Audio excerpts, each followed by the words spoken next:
Hello ladies, welcome back to my channel. How are you doing today? I hope all is going well and you're staying positive today.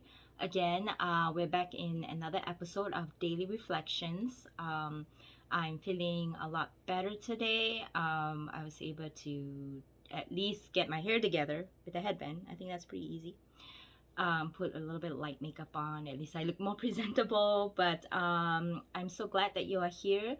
I hope that my sharing from my previous post had served you.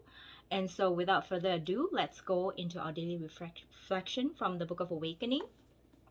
Today's passage, let's see here, is titled The Wisdom to Survive. It's a pretty short one. My mom said she learned how to swim. Someone took her out in the lake and threw her off the boat. That's how she learned how to swim. I said, Mom, they weren't trying to teach you how to swim.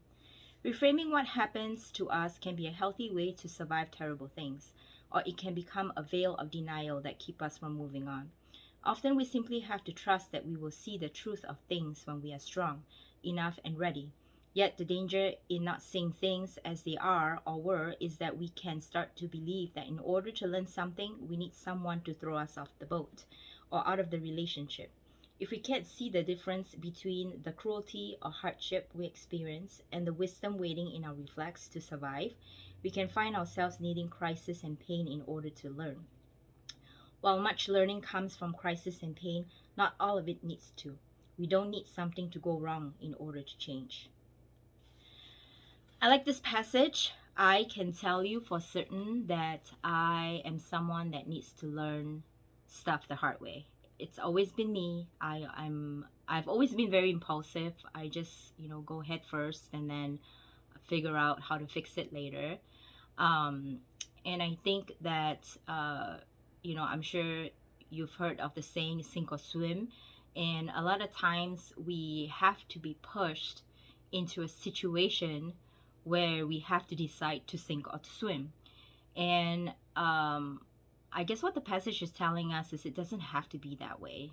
Or we would be kind of in a situation where the only way we know how to move on from our lives or from our situations is if we are dealt with a sink or swim situation, which I think that's really interesting. I feel like we all have this inner voice within us that tells us, or what I call a gut feeling, whether things are going well or whether there's this little whisper in our voice that tells us that things are not working out. And I think that sometimes we already have those gut feelings, but we just choose not to listen to it. Just like relationships, when you're with someone, you kind of get a feel, oh yes, I can look past this, I can look past that, I can look past this. And then every time a relationship say fail, then they really look into that. Yeah, I can see that, and I know that, I knew that something was off, but I just didn't do anything about it, right? And I think that I guess the best question to ask ourselves is, why do we not listen to that inner voice, that inner guidance? I believe everybody has the inner guidance, or who I call my angels or my guides. And my situation, for example, is that I feel like I was very dissatisfied with what I was doing. And there's this little whisper, my inner guide, telling me my gifts is to pursue what I'm doing right now, which is, woman empowerment, and pursue my coaching business and pursue my passion in helping others.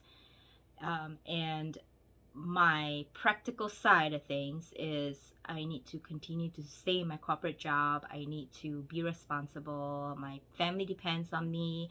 I need to have insurance. I need to have money. I need to have, dependable income, blah, blah, blah, whatever it is.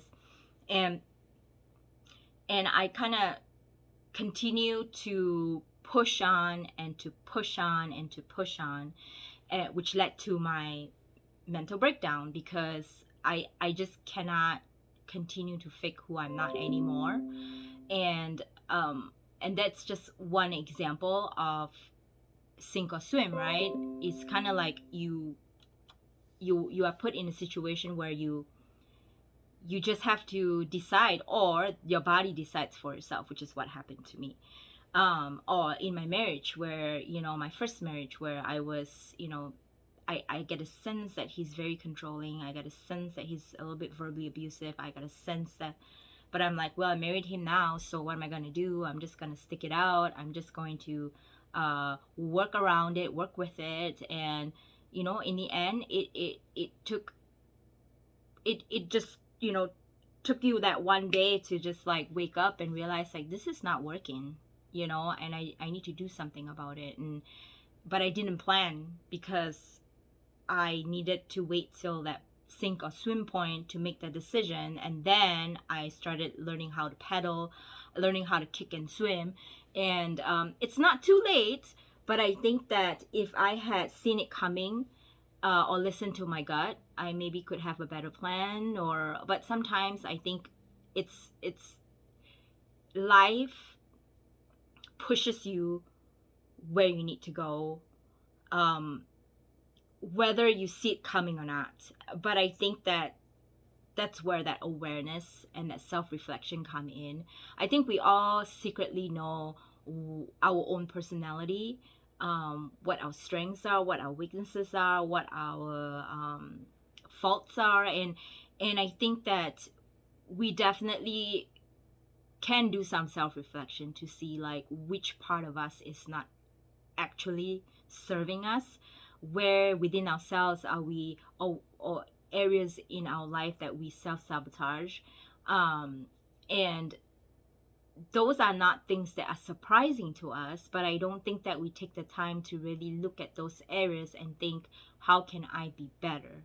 Why am I continuously be in this bad relationship? I mean, I've done this before, and I think the universe, which I believe our guides, the universe has a way of teaching you a lesson, not in a bad way, but we are meant, and this is my belief, we are meant to come to come here to this earth, to learn a lesson, in which we all life lesson. We all have our own life journey. That's what I call the journey, because it's a journey of discovering who you truly are, what you're capable of, and what you're here to show to the world.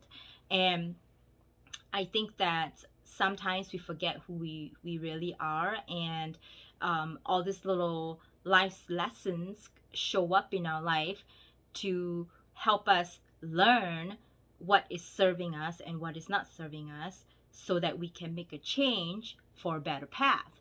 And when we don't do that, and we ignore that voice, and we disconnect ourselves from the reality of life, and we just continue to pursue what we think is in our minds, what works, because as human beings we are very, very afraid of change. We tend to stay on the safe side because we want to know what is familiar. That's where we kind of fall into the trap of not really looking to see exactly what is serving us. Just because something is familiar doesn't mean that it is serving us. And I think, like I said, that awareness piece is really not to judge yourself, because we are not perfect, neither any of us are perfect, but really to look at yourself and to look at those areas that you already know is not serving you. The lessons that the universe have been sending you over and over again, especially when you feel like you are experiencing deja vu, like, oh my gosh, this happened to me before, or I've been in this situation before.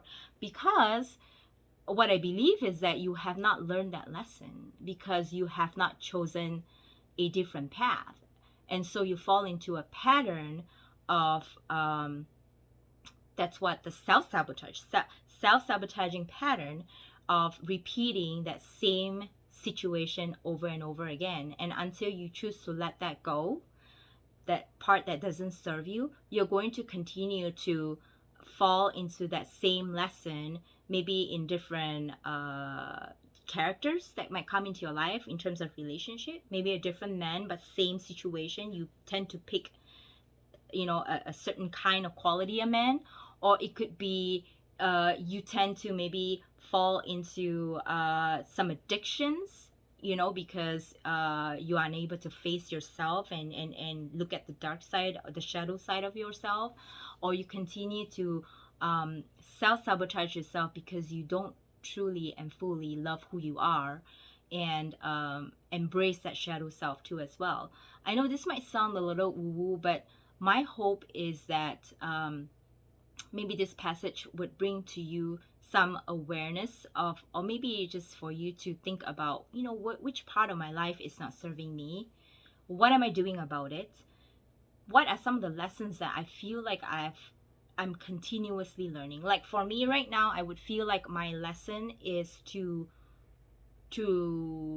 is self-love, to truly love who I am, by setting boundaries and to speak my truth, right? If I don't want something, do I just continue to do it to be nice and for people to like me? Or am I going to speak my truth and say, I don't feel comfortable, I don't want to do this, I don't feel like doing this right now? Because it's uncomfortable to say no to others, for me anyway, or to set my boundaries. No, this is okay. No, this is not okay. And this is not okay how you talk to me. This is not okay how you treat me. This is my standard. And not just think about it inside, but really expressing it, because that is in itself is self-love. When you allow your boundaries or my boundaries to be impeded by others, I'm saying I'm not important. What I want is not important. What I think is not important. What my opinion is not important. How people treat me is not important, And that's my lesson that I have to learn. It doesn't take for me to go into a complete depression, mental breakdown, for me to learn that lesson. But I did, because I always put myself last. And my biggest lesson that I have to learn is to put myself first. And it's a continuous journey. We fall back to our, familiar ways. It's not sustaining where, I got that light bulb and then now it suddenly turn on and I will be this way forever. No, we do go back to our default, and that's why we have to continuously work on it. I hope this serves you wherever you're at in your journey right now, whatever lessons that you learn or you continuously learn. Maybe there is some reason behind why it's happening. Could it be that maybe you have to do some soul searching of how does those patterns or behavior, how does those thought pattern translate into the outcomes of your circumstance? Is to really think about, could I have made a different choice? But this is not about regretting what had already happened, but are we learning from those situations to make a different decision that is going to serve us in the long run? And we are not perfect, and I'm sorry, this is like this call that's showing up. I think that we have the power to make a change, and sometimes I think we don't give ourselves enough credit, because it could be that you have not done it before. It could be that you're afraid. But I think that just the awareness is a very, very good beginning for you to start allowing yourself to be educated in those areas. And that's where that, like psychology comes in, right? Learning those thought patterns. Why is it linked to guilt? Is it linked to shame? Is it linked to like a self-love, whatever it is? And then, why do I behave this way? Like for me, I learned a lot of my self-sabotaging behavior is linked to my trauma. And so then I go and learn about trauma. What does trauma do? How does trauma triggers, and blah blah blah.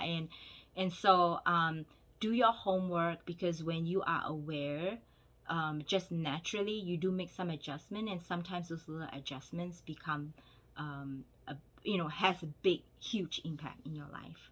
I'm gonna leave you with this until I see you again. I hope you do some self-reflection, and I love to hear your feedback about what you thought about my perspective on this passage. And if you like my channel, please like and subscribe. And if you're interested in a coaching session with me, please check out my website, www.herempoweredlife.com. See you again.